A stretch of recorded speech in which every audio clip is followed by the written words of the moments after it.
probably most people like me, you just think that you're not good enough for some reason. I don't know why. We haven't got loads of money, we haven't got a big house. I didn't actually know that you could adopt as a single parent. My name's Joy Carter and I'm a comedian and a writer, and I was adopted. So I've come here today to meet a whole host of other adopted families and write a poem about their own personal journeys.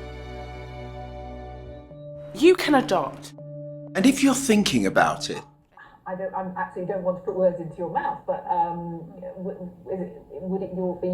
you say to other people, you know, I had a great upbringing and I'd much rather that I was given a happy home life than left to struggle? Definitely. I think children need to thrive a stable and secure environment in which they can find their identities, because the thing is, when you have any child who's been adopted has obviously you have a past, you have genetic heritage, and also you have a new heritage as well in your future.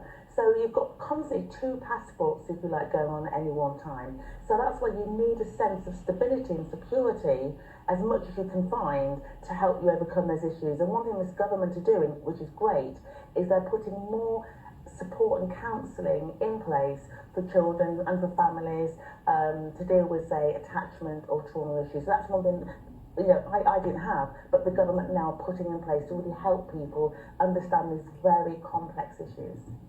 And we don't need to talk specifically about this case today, because every case is... And being in a children's home. Yeah, I completely second that. People often say to me, what about the colour match? Well, let's just break this down, okay? There are 36 different shades of black skin. Yeah. If you're going for a colour match, listen, I know I struggle with a MAC counter in Selfridges. You know, we're going to be here sometime. it's just not going to happen, you know. So just loving parents. Listen, my parents chose me. I was adopted out in Nigeria in the Biafran War. You know, to be the person I was born to be, and also going through a life of comedy. Well, you seem to be quite comfortable with who you are. But did you ever struggle with identity? Not knowing your birth parents and having a relationship with your genetic history, if you like, and living in a community like Scunthorpe. Did you struggle with identity? Yeah, I think anyone who's been taken from one culture and very much brought to another culture is always going to suffer huge issues of who they are. But I still believe there is a bond that goes beyond the natural parents. And you can find that bond in people who love you and support you.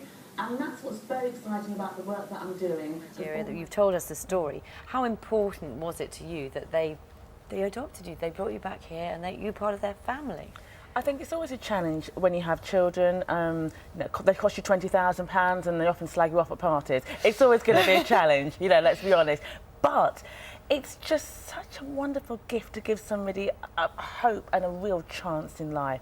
Because we know that the longer you are in care, the longer the system drags out, that's when more emotional problems can actually arise. And especially for children, little boys past the age of 7 or for little girls past the age of 8, it's more difficult for you to get home. And by then, you've got more problems and issues. So the sooner we get the system moving, the sooner we get children into homes, or even temporary foster homes as well, leading to adoption. That's a brilliant bit of legislation as well. It's really exciting. And you were a lovely advert for it as well.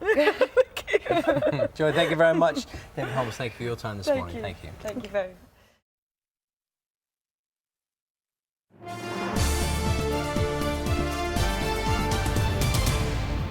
Hello again, welcome back. Now, the Prime Minister set his sights on reforming the adoption system in England today, saying young lives are being wasted by unnecessary delays.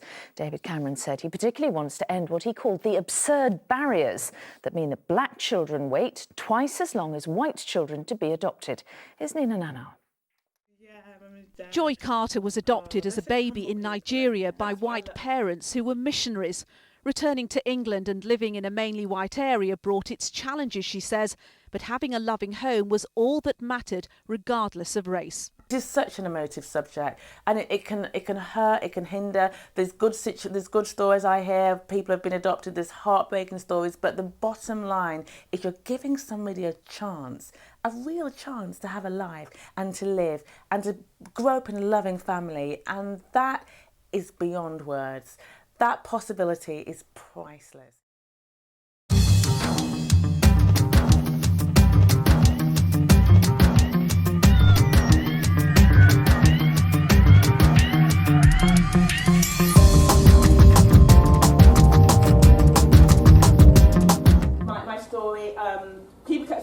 try it on stage, and I literally did one line, it got a laugh, but I couldn't even look at it all because it was so traumatic. So what I did was